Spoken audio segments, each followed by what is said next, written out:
Hi, everyone. Welcome to another episode of Second Act Actors. I'm your host, Dr. Janet McMorty, and yeah, I'm still a medical doctor simultaneously trying to pursue a career in acting. My guest this week is Brian Patacca. Oh, Brian Patacca.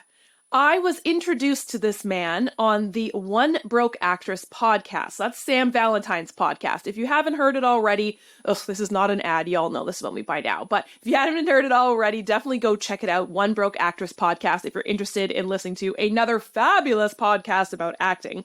Anyways, she had Brian on her podcast, and I'm not going to spoil it, but he said some things in that podcast episode that hit me so hard as an actor. And I can remember, and we talk about this in the episode, I can remember where I was on the road in rural Ontario, what corner I was turning around in my car when I was listening to this episode and heard what Brian had to say. And I just was shook, as the kids said. I was rocked to my core just by what he has to say about actors and acting and our creativity and our just drive to do art. Again, we talk about this in the episode, so you're going to have to take a listen to figure out what exactly that was that just rocked my soul. Anyway, I got in touch with Brian, and I'm so excited that we got to chat on my podcast. He is an absolute joy. Oh, I realized I never actually told you what he does. He is a coach for actors. Again, I am not affiliated. I don't get any money, no bounce back or anything from Brian and his wonderful coaching company. Y'all should know that about me by now. This is a passion project for me, but I truly, truly love and enjoy his enthusiasm for coaching actors. I think he will be extremely helpful if you're looking for a coach for acting. Not so much like the I should back up. Not so much the acting part of it, but more the business aspect of it. He's got great classes online about finding an agent. He does one-on-one coaching, et cetera, et cetera. All the information on how to contact him will be in the show notes below. But you are in for a treat. He is an absolute gem. He has so much joy and enthusiasm for actors. He used to be an actor himself. He has an incredible life story. I am so excited for you to hear it. Please enjoy Brian Patacca.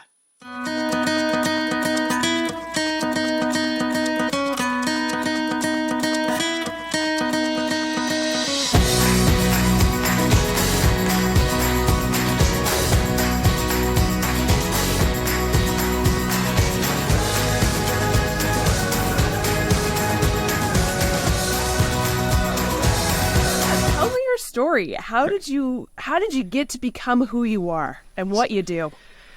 Let's talk about my mom. Just kidding.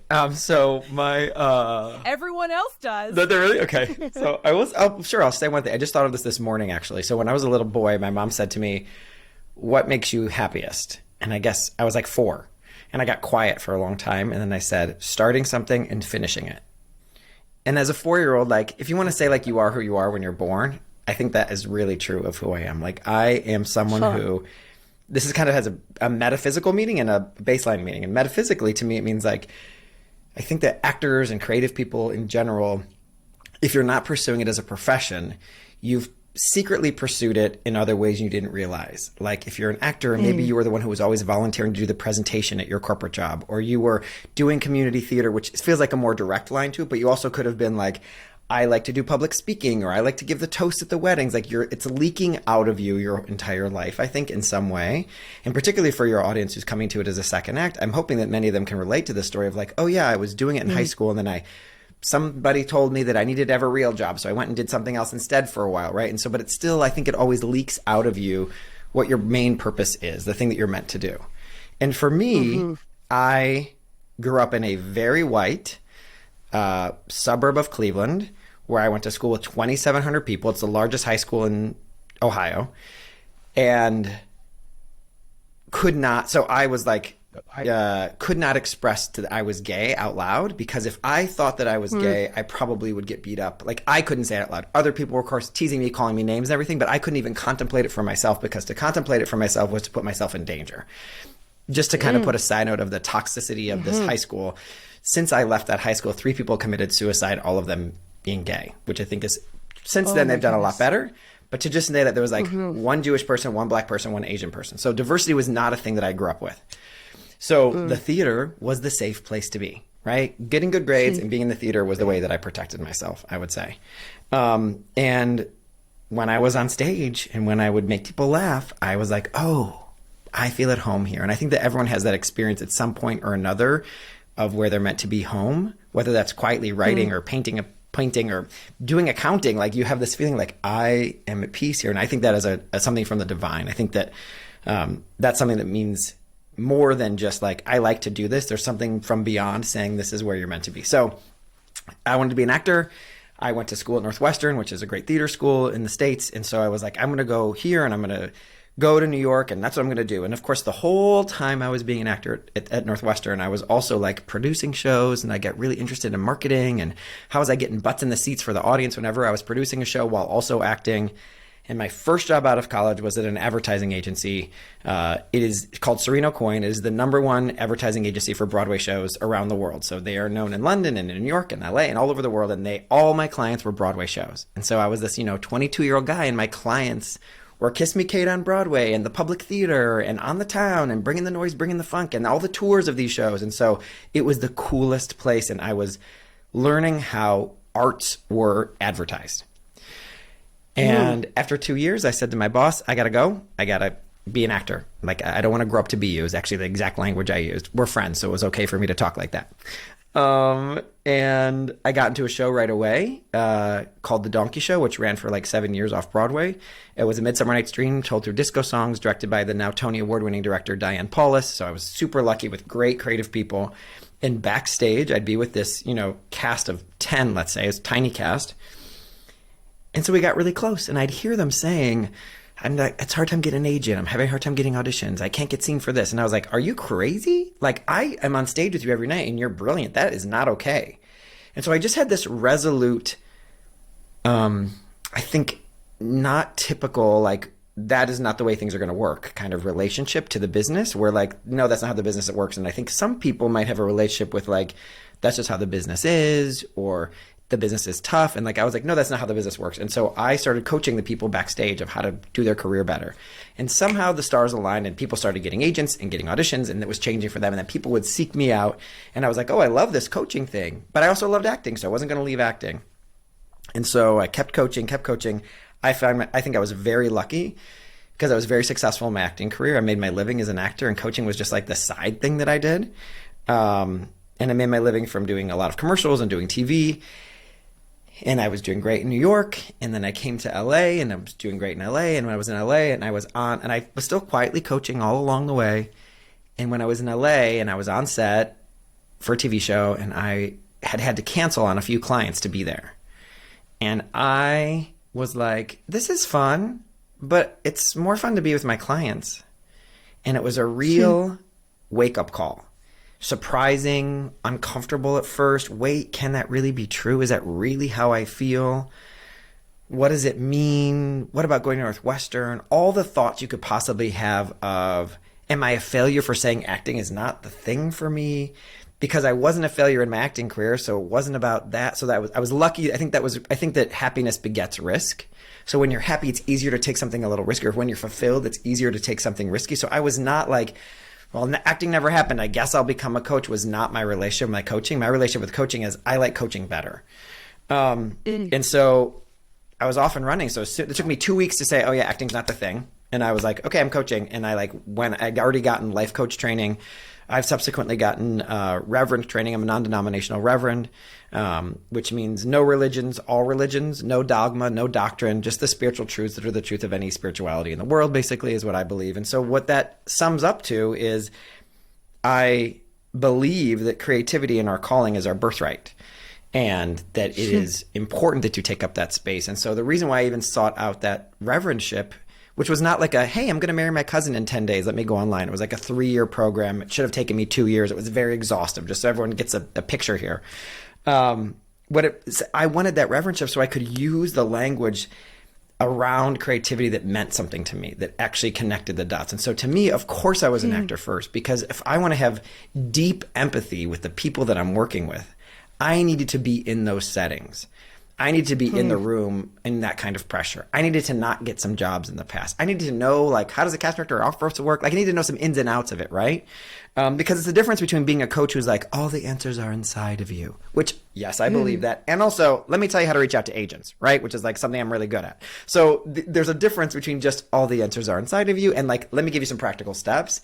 And marrying those two things became, I think, the equivalent to starting something and finishing it for me. Is like, now I feel like, not that I'm ever the perfect coach, I feel like I'm always growing, but I want everyone to start and finish their calling, and for me to be the person, their cheerleader, teammate, captain alongside them, co-captain on their ship, whatever, to help them get there. That's truly how I how coaching has become to be the most important thing that I do. Did that answer the question? I went a lot of places for that. Yes. And I have so many places I want to go because so many things that you just said just hit me right in the right in the soul. The first one I want to touch on, and it's something that really is interesting because you did the switch from obviously actor to coach. Yeah. Most of my audience are doing the switch from whatever job into actor. Yeah. And I'd say about a good 50-50 are people who hated their job and are now doing their passion, or people like myself who, like, genuinely, I'm a medical doctor. I enjoy being a medical doctor, but there's also this huge fear of saying, it's the sunk cost fallacy, right? Like, I've thrown so much of my money, but also my life. Like, my glory 20 years were gone in a library, right? Right. Like, who am I to now say to the universe, I'm going to give all that up and pursue acting? Yeah. When I still kind of, like, I enjoyed that as well. So I'm trying to think, like, do I have a question? It's more of a statement, hurrah. Yeah. But I guess it's how did you make that switch into coaching? Not so much the practical, but the mindset shifts that you had to do. I think that annoyance is the birthplace of invention and reinvention. And I was getting annoyed to cancel on my clients. Yeah. And it would be short-sighted and not as in touch with myself as I am, or I'm sure many of your listeners are, to not acknowledge, I'm getting annoyed every time I have to go to set. And this is not the same general annoyance that I think every actor experiences when you get an audition, you're like, oh crap, I got to change my schedule tomorrow. Like, that's, of course we all get a little annoyed at that. That's like, it's some work you have to do. That's not the same as I'm excited about the audition or da-da. I was on set at the newsroom, Aaron Sorkin sitting down at the table with me, and I was like, this is really fun. It is not as fun as when I sit across from a client and watch them. Now, I'll be really transparent. Like, actors are the best clients in the world to work with because actors are not afraid to show emotion or be honest about what's going on inside. I don't think I'd be this is kind of stereotypical, so take this with a grain of salt, everybody, but I can't imagine being the life coach for accountants. I mean, I'm sure there are accountants who are expressive with their emotions, right? But I can't imagine, like, for me, that's a little selfish. I love working with actors because I get to see them light up. I get to see them tell me when they're stuck. I get to really be with them in that feeling and create a container where it's safe to express those things, which you don't get in the business, I don't think. So for the mindset that came to me was just, you're annoyed by this. Is there something there? So the mindset came with a question. I'd say, is there something there to you being just a coach? And I'll say I had some help from a very dear friend of mine who also happens to be a coach. And she said, what if you give up acting for 2 weeks? And I was like, are you kidding? Like, clutching my pearls. And then I was like, okay, great. I'll give it 2 weeks. We'll see what happens. And so for 2 weeks, I didn't put effort into my career. I would still let my manager and agent do their job, but I wasn't reaching out to casting directors or trying to stay in touch. And then 2 weeks turned to 4 weeks, turned to 6 months. And I was like, oh, thank you for letting me go and run toward coaching. And then, of course, I think that the feedback loop I was getting was my coaching was getting better. I was getting more clients. I was attracting more clients. I was telling different stories in the room. I was bringing that. Instead of being like, I'm kind of both, and it became easier to embrace the story of that I'm a coach who used to be an actor. And it just sat within my body better, right? And I don't think it, since I worked so much in commercials, I didn't give up my commercial agent right away. Well, dumb. I wasn't making all this money from a coach yet. And so I would still do commercials because that was another way for me to have an income. And so I think that having the 2 feet in the world for a while got me to feel a little more solid with coaching. And it also, for a while, gave me the ability to say, okay, now that I'm going to these auditions, I'm capturing these stories and my experiences for someone other than myself. And so I think that stretched my muscles and got me more ready to say yes to the dress. And there's a little bit that this might not be the same for you or for some of your listeners, is it's really, you can see the straight line between actor who's now a coach for actors, and of course the acting experience is bringing itself to the coaching, right? If you're a doctor and you're suddenly becoming an actor and you're not doing a procedural or you're playing a doctor, you're like, I'm not always making the straight line, but like from the outside, we might not see the straight line. And I think for the inner experience for you, Janet, and I think your listeners could experience this too, is you just need to understand the straight line for yourself. What am I bringing from that experience before that I bring into my acting? When people are in deep pain, probably, what it is like to be so worried, and you can put a name on something that you're bringing into your acting, right? And those roles might be a little bit more meaningful to you at times. Or maybe you really love things that make people laugh because you've seen the depth of what the world is about. So I think sometimes it can just help us to have what's my straight line for me? No one else has to see it from the outside. But if I have it, it will help me get through, if that makes sense. Absolutely. And I think that's where a lot of people, and I know this vein has traveled through a lot of the episodes I've had, the fear that people who have had another career, another job, trying to lead into acting, is that they have nothing to bring to the table, the imposter syndrome, right? I don't have the fancy degree that says I went to theater school, but you forget exactly what you said, how much of life is acting, and you can bring that in. Yeah. So much. And I think that, I heard an acting coach who I love named Jo Kelly. She said, she was on my podcast recently, and she said, don't keep trying to be interested. Don't keep trying to be interesting. Just be interested. And I think an actor who's in the second act of their career is interested in life. There's a courage there to say, I want to do this too, or I did that already, I've done that. Or like there's your curiosity about the world and about life is so pumped and high, and like I'm challenging myself to try something new. I'm doing something new. And I think that's a strength. That's a strength that's attractive to directors, writers, producers, casting directors, anybody, because we want to be around the people who are engaged. I think sometimes if you're not an actor who is interested, if you're not an actor who's engaged, then you want to be on reality TV. It's kind of my relationship with this. Like there is no acting that is not political. There is no acting that is not making a statement. Or you're not really talking about acting. You're talking about something else. Talking about fluff. Right? And I want to be mindful because I think that's different when it comes to like doing theater for children, where there's a different kind of vibe. Because that to me, that's not fluff at all, right? But I want to be mindful of like, acting is saying something. I mean, I think we all can, even if the saying is laugh, take a break from your life, like have a chuckle, laugh at human nature, right? So I think that is a piece of where we can connect the dot to your second act, is your mission, your purpose has been the same since you were born. And so how you thread that into this new way it is manifested in the planet is not as different as one might think. That's encouraging, right? It's encouraging and inspiring, I think, because so many of us feel like we're behind and needing to catch up to the people who've been in this industry for, I'm pushing 40 and I'm now auditioning against women my age who've been doing this since they were 5. Sure. But that remembrance of like, of course I'm not going to catch up to them. Yeah. Like, well, and also they're completely different than me. Well, and I think it's important for Janet, for you, and for anyone else listening, is like, I think one of the things that has come from us relying so much on self-tapes is show me you can do what you can say you can do. I'm less interested in the evidence of your resume, and I'm more interested in the evidence of your acting.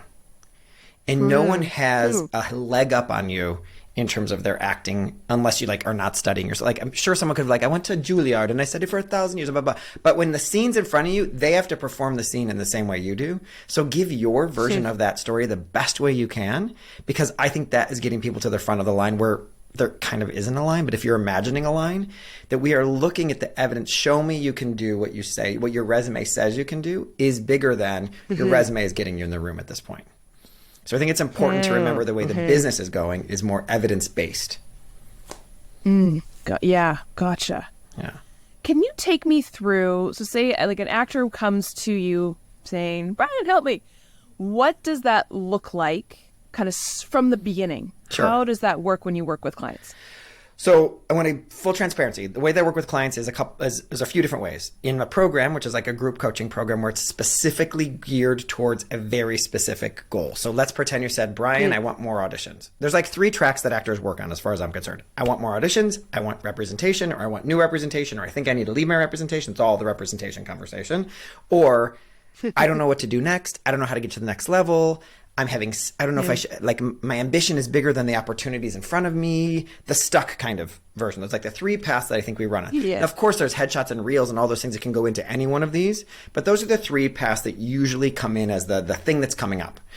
So if you're working with me in a group program, that typically means I'm going to see you every other week for a call live, but I'm also going to be giving you trainings to go with it. So like if you're asking me for more auditions, I don't want to get too much in the weeds about like what my programs are here, Janet, but I think it might be helpful for your listeners just to understand, right? So I have a process that I use no matter how I'm working, no matter which way I'm working with you. And the process is, let's check in what's true about you from the beginning of time, which is where we start, like I just said with y'all, right? What do we need to let go of where we believe your story is so different from everybody else's that what has worked for other people won't work for you? I call this terminal uniqueness, where I am so different. My experience is so different from everybody else. My training is so different from everybody else. I am so different from everybody else. And the reason why it's so important that we can dispel that myth, it isn't to take away how outstanding and unique and special and fabulous you are, but everyone is unique and fabulous and special is what we also have to believe. Right? And everyone has had different experiences that brought them to this day. And yours are just as important, but you can use them to almost weaponize against yourself. So it's important to me that we let go of this myth of terminal uniqueness for 1 and 2 reasons. 1, it's not going to serve you when it comes to being an actor. And 2, if I'm going to go Course in Miracles on you, which is the training that I have in my reverendship, it would say that you have one problem in your life. It is that you believe that you're separate from other people and that all problems devolve from there. So if we can start to believe like there is a community, even if you don't feel connected to it, or there is a humanity, even if you don't feel connected to it.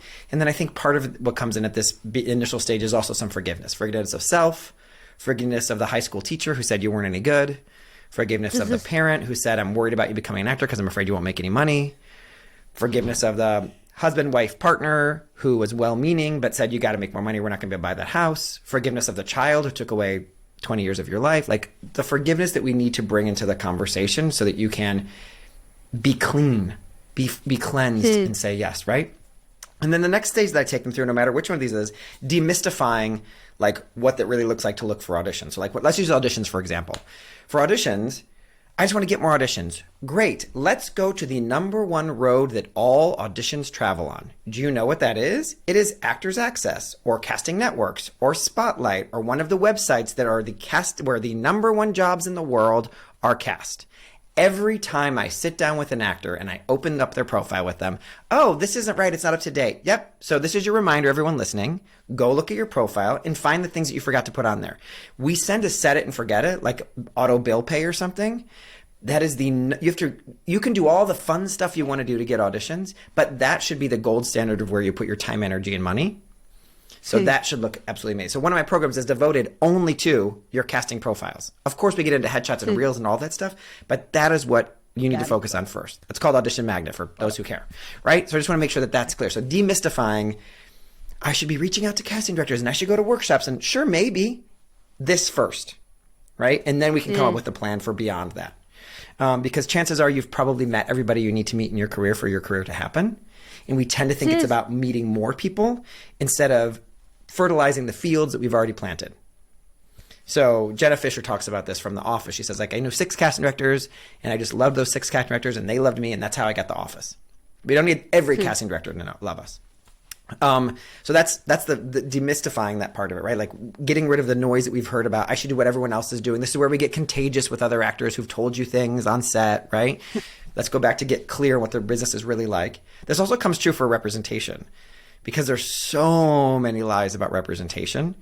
And the ones that are like the most painful, I think, are like, you must have credits before you work with someone. You must be union if you work with someone. You must look like this or they're not going to be interested. You must have a referral. And these are just lies that are both, I think, engineered to keep you small and I think also grasped onto by actors as a way to engineer small vulnerability. Because if I reach out to 10 agents and managers and they all say no, then I don't feel as rejected. How did you pick those 10 agents and managers? By some random black hole that you went into on IMDb or asking your friend. You have no idea who they are, and you just decided those are the perfect agents and managers that you should reach out to right now. You can hear I hate target lists. I think they're the bane of everyone's existence, and they are a way to engineer small vulnerability and small risk. So letting go of that idea. So great, if we have to turn that on its head, what does that mean? Well, that means that when I reach out to a broader net of people, I have to show up more vulnerably and be really honest about where I am in the business. Most actors feel like they have to puff themselves up to sound like, oh, things are going really, really well in my career. Well, guess what? If they're going really well, why are you reaching out to me? I'm an agent. Like they'll say, the emails will sound like, this train is moving, so if you want to get on board, great. But if not, I'm good. Like that is delusional. And the agent's like, yeah, you're right. You don't need me. Like the sentence that I see in people's emails that's like, and look, I was able to do all this on my own. And they're like, you sure were. You don't need me. So the vulnerability is, I'm not able to do what's next without talking to someone like you. And that feels vulnerable, and I get that. So that's the myth we want. So that's some of the dispelling of the myth, right? The next part of this is, I'm not going to go too deep into this, but you'll cut me off, Jen, if I go too far. Is we gotta figure out who you are. What's your castability? What's the story that you're telling? How do you fit into the marketplace? Where are some of the outlying roles that you would play that are maybe outside of your wheelhouse? How do we make sure that when someone is meeting you, whether that's a casting director, an agent, writer, director, producer, when they look at, let's use your resume, or when they look at your resume, or they look at an email that you send them, that if they order you on the menu, they know what they're going to get. And we tend to think of like, oh, but if I typecast myself, I'm never going to be cast as anything else. Are you being cast as anything else right now? Because it sounds like you're just keeping yourself, like all I need to know is if I order the broccoli, is it going to be green and look like broccoli? I know you can do more than what you say when you typecast yourself or talk about it being like other actors.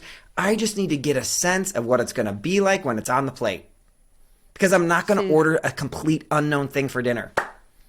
Right? If you went to a restaurant and every single ingredient in the entree was a thing you've never heard of before, you probably wouldn't order it, or you'd have to go, hey, waitress, hey, server, can you tell me a little bit more about this? You're not going to get the chance to have the person go, can you tell me more about you, because you've inspired doubt in them because they have no idea who you are. You're not standing by their table saying, oh, I can tell you what all those ingredients are. You just need to help them out. And I think we think we're pigeonholing ourselves, but you're actually not helping them to know where you fit in. So that's that next process that we go through. And then after that is the rebel system. I think that a lot of what I say sounds radical to people. And the truth is what I'm saying is based on inherent spiritual truths. By showing up, by telling your story, people are attracted and they know how to fit into your story. By faking your story, puffing yourself up, and inauthentically sounding better than you are, they don't know how to find themselves in your story. That's how you end up with an agent who doesn't work that well for you for 10 years and you never leave because you feel loyalty. Or 10 months or whatever it is. Because you're like, well, at least an agent said yes to me. Well, that's because at the beginning of this, you didn't start with that letting go of terminal uniqueness, forgiving yourself, letting go of old stories, so that you could say, I frickin' belong in this business. The way that I like to think about this process is, I want you so full of yourself in the best way possible that when you get, 7 to 50 meetings with managers and agents, that's the kind of results that my clients will get, right? When they get these meetings, they are walking those meetings so in the business already that it is not about please pick me. It is, let's see if I feel good with this person. Let me ask the hard questions about my old agent didn't get me auditions for these 3 offices. Are those offices you have relationships with? Can you tell me some of your clients who are working for them? Where you are so in the business. You're so clear that you are part of this, right? And I want to make sure everyone hears this. Like, it's fun for me to talk about the number of meetings my clients get. Cool. But I actually don't care if you get a lot of meetings. What I care about is you get the one that's the right one. So be mindful of becoming a good student in this business. Like, it's cool. The reason I do love my clients to get a bunch of meetings isn't because they're going to better pick the best agent because of that. I just love the experience that an actor has going to 36 meetings and who they are on the other side of that. If you are feeling wanted in 36 meetings, that is an experience that will be a touchstone for your career for decades. Right? So that is why I'm about getting the meetings. It doesn't mean you're going to end up with some dipshit agent who doesn't do a good job because everyone in the world said yes to me, right? That's not what I want it to be. That's where I want you to walk away with. And then after that, as you're putting yourself out into the world, I like to say data, not drama. I'm not the first person who said that, but we need to create a container where I'm going to hear back from some people and I'm not going to hear back from other ones. Some people are going to say to me, tell me more. Some people are going to say, not right now. What is my relationship to those answers so that I don't fall off my course through this, whether this is reaching out for auditions or reaching out for agents and managers? Because if I start getting weird because I got a lot of yeses and then I got some no's, then I'm going to not do great in those meetings afterward. The whole point of this, whether that's a meeting or an audition, is that you are so full of who you are that you can really show up. So we have to create a container for no's and not right now's and silence, which is also a response, to not throw you off course. And I'll just steal from the Course in Miracles again. It is dangerous to ourselves to try to understand the motivations of others. I'll say that again. It is dangerous to ourselves to try to understand the motivations of others. I'm going to imagine everyone on this podcast who's listening, if they're in their second act, you've probably dated someone in your lifetime and they sent you a text that was annoying or confusing. And it set you in a tailspin and you called up your girlfriend and you said, what does this mean? Or you talked to someone and trying to figure it all out. That is the game that we're playing where it is only dangerous to you. We have no way of knowing. So that's why we have to create that container so that you can truly respond without getting engaged in drama. Data, not drama. And then I think the part where it gets like the Brian spin on all of this is this should be fun. And it should kind of look fun. And it should feel fun. And reading your email or reading your reach out to casting directors should feel fun. It shouldn't feel heavy. We should feel like we're in this together, right? It kind of resounds back to the beginning piece of this, of like, what is it? Like, we're in this business.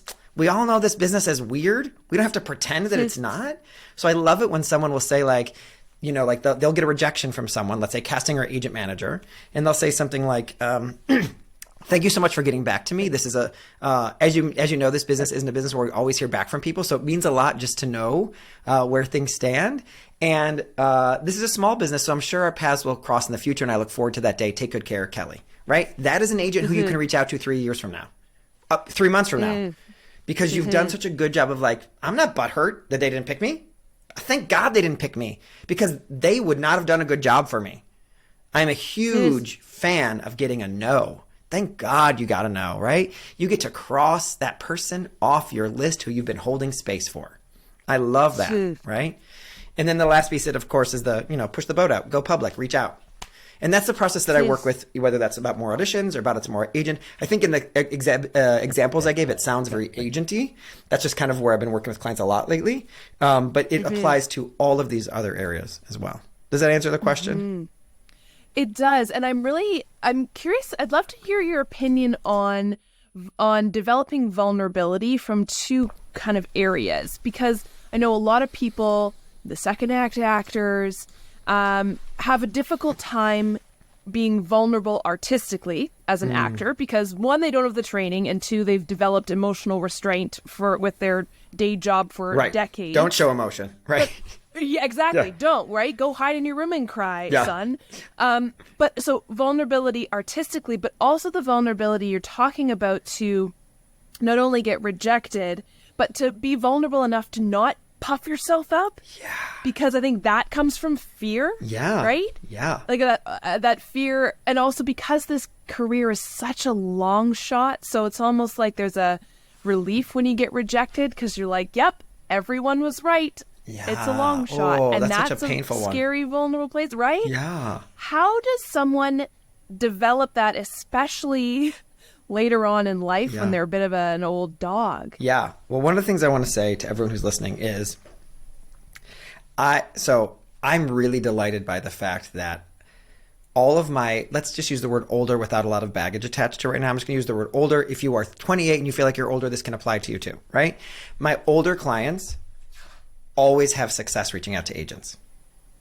And I want to make sure everyone hears this. Do not bring your baggage to the conversation that isn't happening. Your idea that you've been not in this business for a long time is your bullshit to work out with a coach or a therapist. I'm sitting at my desk sending out my actors to get jobs every day. I'm not thinking about how long they've been in the business. I'm not thinking about how many credits they have. I'm like, this person is right for this job. Go to this casting director, send them a tape. Let's even get you a job. I'm not worried about that because I've already picked you. I've already chosen to work with you. So where this comes up for me around this like developing the vulnerability is the people who are not meant for you will not find you. So if you are putting yourself out there and you're saying something like, I'm coming to acting in the second act of my life. There's actually there's three episodes of my podcast where I talk to actors who are in the third act of their life and they're reaching out to agents and their experiences. And it is so powerful because you have to realize, I want to like, if someone said to you, non-actor or actor, yeah, I used to be this and now I'm this. And this is my old job. That's a really like, we get that story. That's not a hard story to understand. I used to be a doctor and now I'm an actor. I used to be a doctor and now I'm a lawyer. I used to own a shop and now I decided that I want to be a stay-at-home mom. Like that's not a hard understanding. That's harder to be like, well, I used to be a doctor and then I became a radiologist and like you're going like this longer path. Great, you're fine. This is much easier to understand. So what you have to realize is when you're reaching out and you're putting yourself out there, they're going to get that. They're going to understand like, oh yeah, of course you don't have a bunch of credits here because you haven't been doing this long. Where we make a mistake is we try to hide that's our past. Try to pull up a smoke screen. Like, don't look too close at my resume because you'll see I haven't been doing this for very long, right? That's the opposite of truth. Guess what doesn't happen when you tell the opposite of truth? No connection. And you sound delusional. So the owning it is, so what I always say is the obstacle is the answer, or the obstacle is the solution, or the problem is the solution.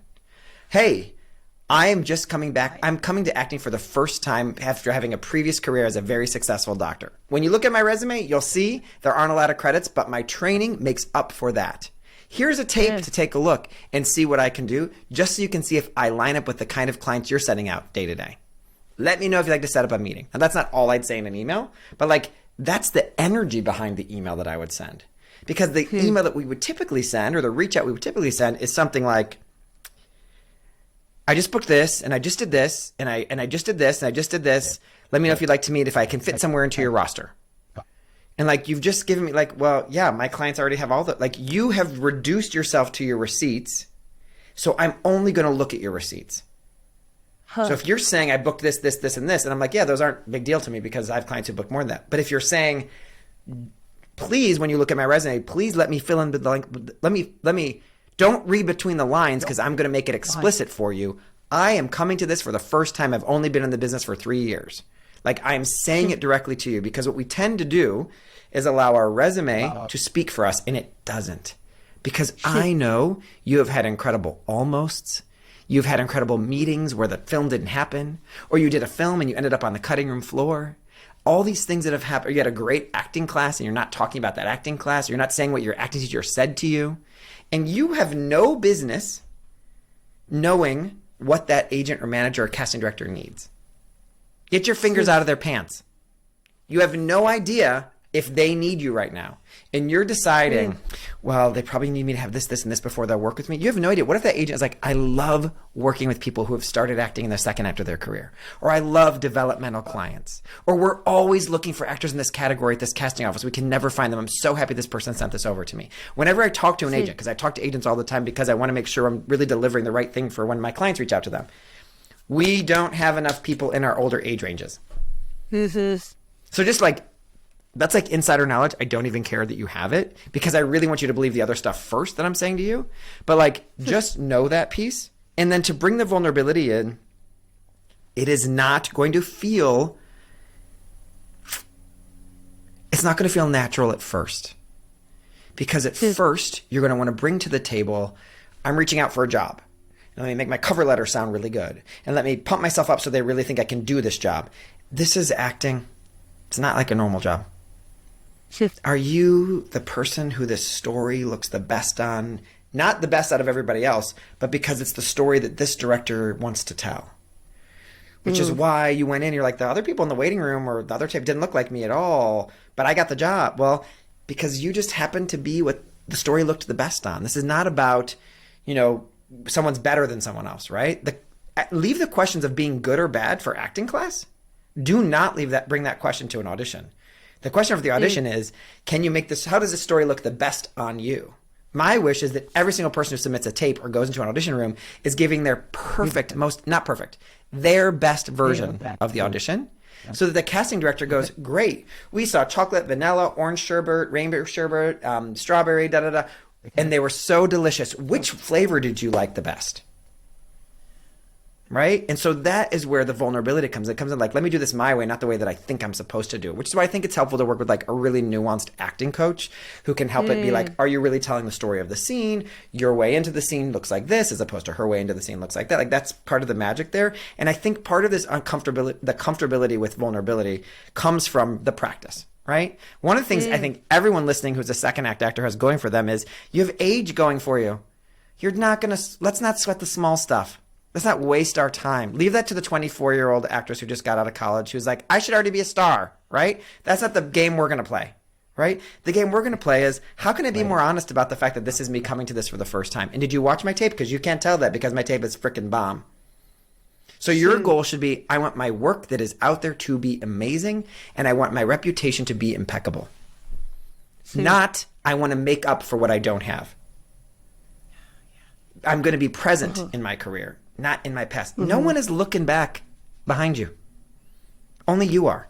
Did you notice that there's no timelines on an actor's resume?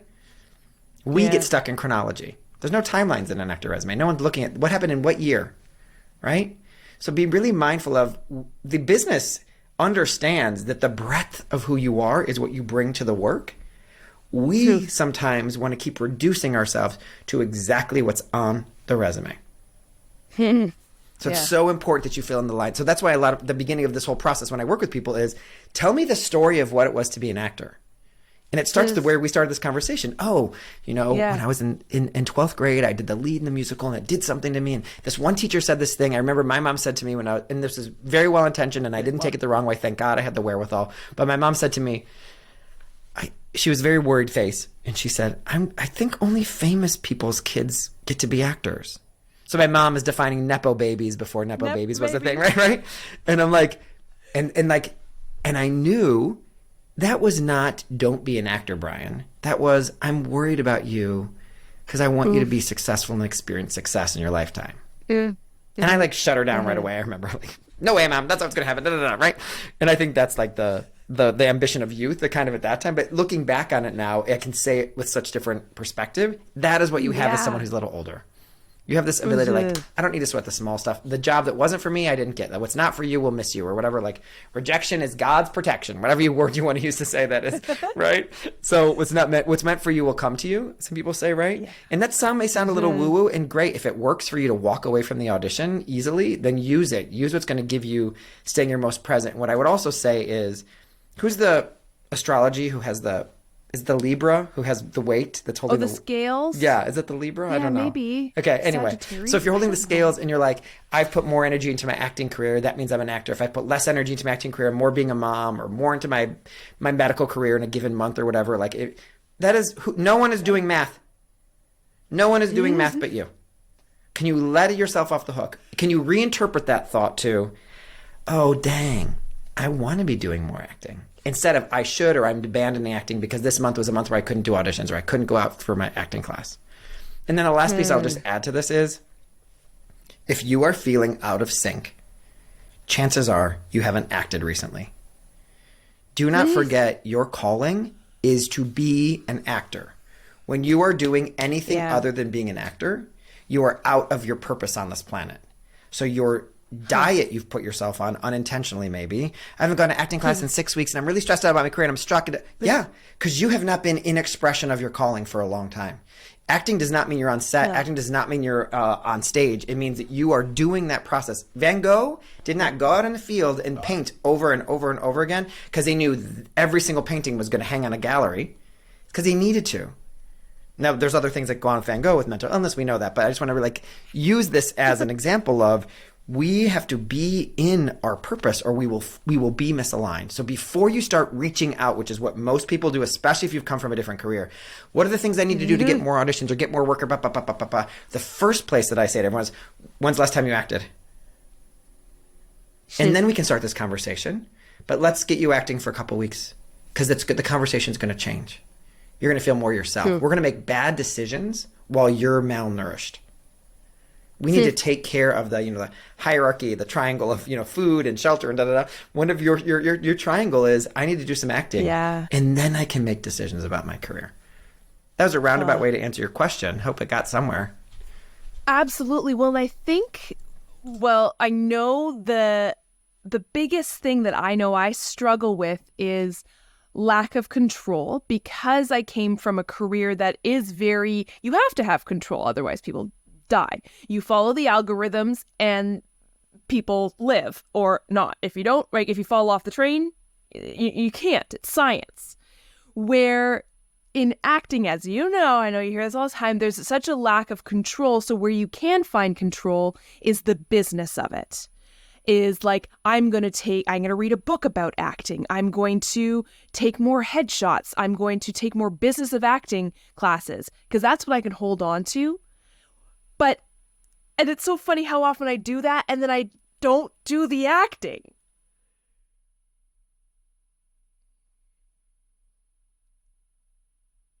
Oh, you're muted.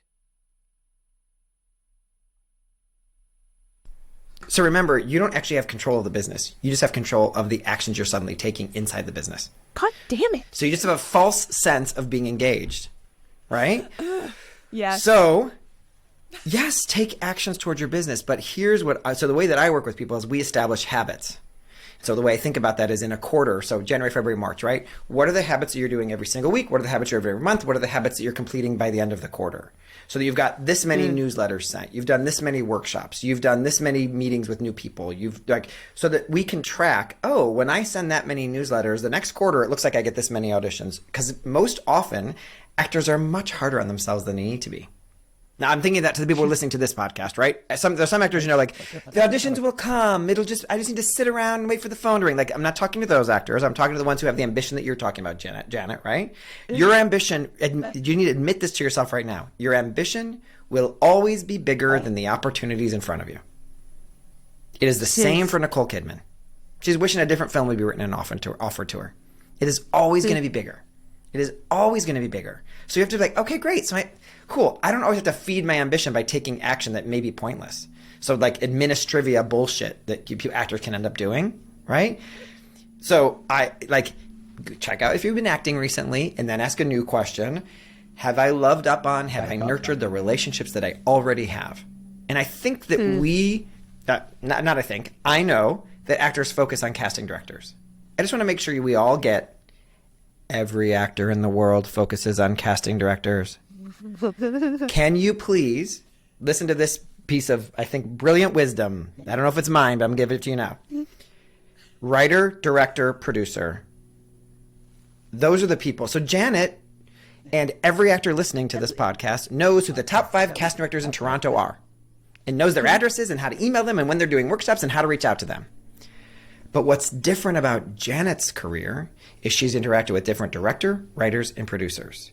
Those are the people that deserve her continual connectedness every month or every couple of months. Because they're unique to her and they've hired her before or even just auditioned her before. I don't care if they've hired you or not. If they even auditioned you, they deserve to be stayed in contact with. Because what are we trying to work for? Remember, casting directors are going to keep you in the auditioning game. Don't we all want to be offer only? Yeah. If you really want to be in the auditioning game and you love the competition, go to CrossFit. If you are reaching towards casting directors, you're saying, I really love the idea of auditioning for the rest of my life. I'm not saying don't put them on your list, but think of casting directors as your regulars who come into your coffee shop. You want to see the guy who comes in and buys the 12 pounds of coffee every week. That's the writer, director, producer. And that's the person who comes in more rare, right? That person needs to be loved up on, so they come in all the time. They are the decision makers, and they're unique to you. So remember, the people you're staying in contact with is everyone you've ever auditioned for, not just booked with. Because we want to bring a positive and generous assumption to every interaction we've had in the business. So if I've auditioned for them, if I've sent them a self-tape, if they requested a self-tape, they're on my side. So they get to hear from me once a month, somehow. I'm going to figure it out. I'm not going to teach that class right now. There'll be a whole other podcast episode, right? But your job is to tend that field instead of get more fields to tend. Let me get every casting director to know me, and more, which is typically where we go. And the truth is, that's easier. You can figure out how to get a workshop with a casting director. You could go to a class with somebody. It is easier than saying, I'm going to be a good Victorian lady who is great with her thank yous and in her stationery and sending emails and staying connected. Like that's why I tell all my clients, we need to be good Victorian ladies, because a good Victorian lady, when she stops by someone's house, even if she doesn't get to see the person, she will leave a calling card. When she has a coffee or a tea at someone's home, she will send them a thank you card afterward, right? She is always, the good Victorian lady has impeccable manners. And the reason why I dwell in the zone of manners and the mindset around manners is it gets rid of any bullshit that you might have in your head about like, well, what do I say to them? And is it okay to reach out? And I don't want to be annoying. You're not. You're leaning on, I have impeccable manners. My manners tell me when we have an interaction, I acknowledge it. If I bump into you at the grocery store, I say, it was lovely to see you at the grocery store. I hope things are going well and hope you finally found the peanut butter you wanted. Thanks, Janet. It is my job to be a good Victorian lady because that's who I want to be in the business. And let's just be really clear. How freaking cool would you feel if you were the person who did that all the time? Like you will, and you know what? Here's the reason why Brian does this in the first place. It's kind of coming full circle. Because then you're really going to like yourself. You will like who you are being in the business when you do that. And then you are so full of yourself. And then when you're so full of yourself, you're giving great auditions. And whether you get it or not, you're okay. You get to go home and be with your partner and have a beautiful life. And then the next audition you get like, oh my gosh. And then everything becomes a lot easier because you're doing actions where you like yourself instead of actions that are inspired by lack. And so I really encourage everybody to think of their best Victorian lady, if you can, when you're thinking about staying in touch with people and really extending beyond casting directors. Love casting directors. Yes. And. I love that. Yeah. Do you have any favorite moments in your career, both acting or coaching? Do you have a favorite memory? It's easy to want to go to like places where people had a really big success. But my philosophy around big success is because it's so outside of yourself, that's not actually where I want to dwell. And so when I think of having really great moments inside of my career, it is typically when I've seen someone identify an old pattern they're letting go of. I think of this one client. She is a writer, used to be an actor, let go of that. She's still an actor, but really is her writing career is taking off. She's a Blumhouse Fellow this year for Sundance. It's a really big deal that she's gotten this, right? And the way that she's now relating to representation, the way that she's relating to writing and acting is so much more confidence, certainty, ability to say that's for me and that's not for me, has been really exciting because it wasn't always that way. The journey she's been on is incredible. She's on my podcast. If you want to hear this, her name is Chelsea Gonzalez. Y'all can listen to it. But I just am using this as an example because I like when my favorite moment is when someone sees themselves differently. They notice something different about themselves. And I would say A Course in Miracles defines a miracle as a shift in perspective. Can I see this differently? And so to me, I guess it's those miracle moments that I get to see with a client that regardless of what's happening on the outside, something changes within them. And then of course, all great things happen on the outside as soon as that happens. And so I love those moments, which to me are not always related to, I booked a job, I got the agent, whatever. Yeah. If somebody wants to work with you, where can they find you? Oh my God, I would be so delighted if any of your listeners wanted to work with me. So first of all, let me just say that to you now. And whether or not you want to work with me, I've got a few awesome little freebies to just offer your audience. So the first I'm going to offer is about representation, because you hear me talking about that. I hear all the myths around it, and I've helped over 542 actors find representation. I'm so proud of that number. The number's higher right now, if I'm being honest, but I don't keep track every single freaking day. But I get a DM or an email every day. I've signed with a manager agent. So there is a free training called Make Agents Want You. You can find it at makeagentswantyou.com to watch that training. In that training, I just want to give you a little secret for those of you listening, so lucky you. There's a chat box on the right-hand side of that training, and I see every single message that comes in. So while you're watching that training, because it's pre-recorded, like write me a note or ask me a question. I will get back to you. And then if you're really thinking about auditions and they're top of mind for you and getting more auditions of top of mind, I have another freebie for you that's called Super Sneaky Auditions. And I put on my Sherlock Holmes hat, and I was like, you know how people get auditions in weird ways? They're not always just from using their casting profiles or submitting themselves for a job. And I went out and I talked to agents and managers and actors, let's collect some of these stories in ways that we could actually tap into that seeming magic. So when you download Super Sneaky Auditions, it kind of shares you the stories and the action steps that they took. And it's like the cutest, it's like I'm one of my most proud little downloads I've ever made because it's so cute. So that's supersneakyauditions.com. And of course, you can find me on Instagram at Brian Says That. I respond to all the DMs there, and the podcast is Brian Breaks Character. But I really think the first place to start is if you just be clear, everybody. If you know an agent is the thing you need, makeagentswantyou.com. If you want more auditions, supersneakyauditions.com. Of course, you can get both, but like, be clear with yourself, because what I never want to do, and Jen, I think you probably can, see the reason why I think this way. You probably think the same way. Is I never want to add to the noise of what an actor is hearing. There's so much noise. Yeah. Oh my God. I want you to either, especially beginning actors. Yes, oh and what God. I want people to do is to say, like, if you took my training, you're like, Brian is not for me, please delete, unsubscribe, and don't see anything else from me, and find the person who is for you instead of my content making you feel like you're doing something in your career. I don't want that fallacy of like, oh, I feel like I'm doing something because I'm reading Brian's emails. Or no, you're just feeling the good vibes from it. I want you to be taking action. So again, check this out and see if I'm your person. If I'm not, I'll help you connect to somebody else. Yeah. You just answered my question I always like to ask people, like who coach and stuff like that, is how, as beginning actors, do we sift through the noise of like Instagram and social media? And I don't know what it is about acting that there's just so much crap. So I will say a couple things. Remember that there are a lot of people who are trying to get your money who are sneaky, bad people. Yes. Right? We have to be really careful about it. Right? And so a couple things that I always look for is, are you talking about super famous people as your clients? Because typically that's not where I am. And if you're using that, that's probably not my vibe. Right? Number one. Number two is try not to follow 600 people. Pick the 4 voices that really resonate with you. And I'm a huge,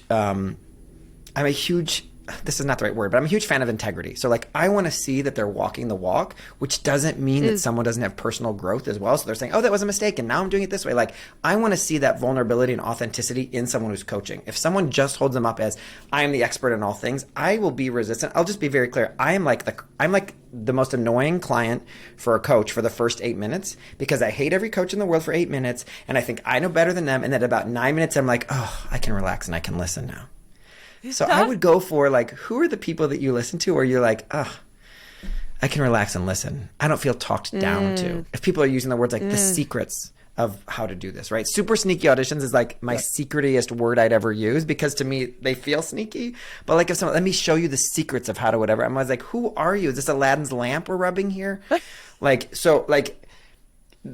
look at the words they use to see if they actually appeal to you and they're not talking down to you or putting you down. And then I also think, don't let reading emails or reading Instagram give you the feeling that you're in your career. It is meant to educate you to be in your career. So remember, like, if there's a course you're taking and you're engaged, that's great. But just be mindful of, like, you're not actually moving the needle if you're just consuming the content. Ooh, that's good advice. Yeah. We can love to just talk about ourselves and read it all the time. Of course. Yeah. Oh, it's so true. Yeah. And yeah, you feel like you're, feel like you're doing something. Like, I have clients that are my clients. I go, listen, I've seen you 3 times. You feel really good when we're together. I need you to take action. I can't see you till you take more action. We have to be mindful of that. And let's be honest. Actors love to connect, and that is beautiful. So we have to be really mindful of our connection overwhelming our capacity for action. Right. Do you have any final words of advice or wisdom? Yeah. Don't stop doing this. You are meant to do this. You were called to do this. Let go of knowing exactly what the shape has to look like. If you've ever seen a video where, like, you see a bear and a tiger hugging, or it's like a cat and a dog are friends, or a cat and a duck are friends, right? Let go of the idea that you know what the shape of this relationship with acting needs to look like. It might look like a cat and a dog being friends. It might look like a duck and a dog being friends. So defining your success by what comes from the outside is rarely helpful. But defining it by what's going to make you feel good, sure, set a goal. But I think of a goal, we're recording this on right before the Super Bowl. And so you're not going to get many sports references from me, so please listen to this one. If the universe, God, whatever word you use, if we think of them as the quarterback, and you are running toward a goal, he, universe, God, whatever, will know where to throw the ball, will know where to throw the opportunity.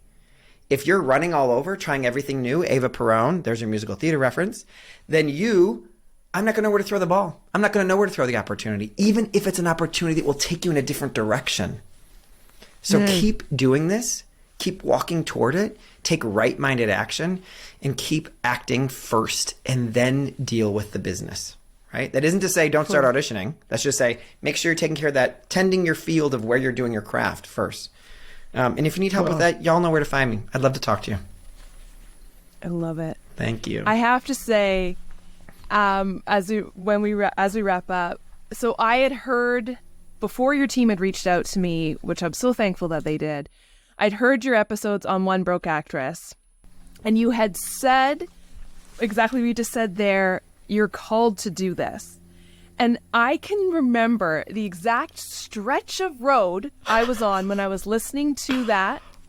And I don't mean this to blow smoke up your behind, but there's something about the words, you've been called to do this. I just burst into tears. I was like, and I got a little teary-eyed when you just said it right there. Well, one, I'm just like, he said the thing. But it's that those words are so powerful to me, and I know they have to be to other people as well too. I'm so thankful that your people reached out to me. I was very honored and flattered. Good. And shout out to Sam Valentine and her incredible One Broke Actress podcast for being just an incredible resource for actors, but also parasocially introducing me to you, and then your team introducing it to you. So I think what you do is phenomenal. This is not an ad, but I love the combination of just the empathy you have and the logistics of what you have. Thank you. It's refreshing, and I think it's wonderful, and I think so many people are going to get so much out of this. So thank you so much. Thank you for a chance to connect with your audience.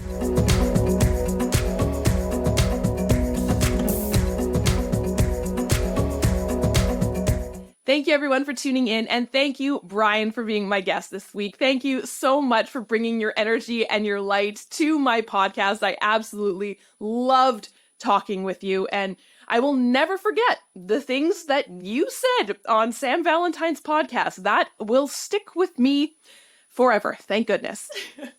If you're interested in working with Brian, I highly recommend it. Again, how many times do I have to say this? But I always get it in my DMs or comments. I am not affiliated in any way with Brian and his company. This is not an ad, but I really think he's a genuine, lovely human being who can help you. If you're interested in having him help you with your acting career, definitely check out the links below in the show notes for how to get in touch with him. I hope you will all tune in next week for another episode of Second Act Actors. Bye!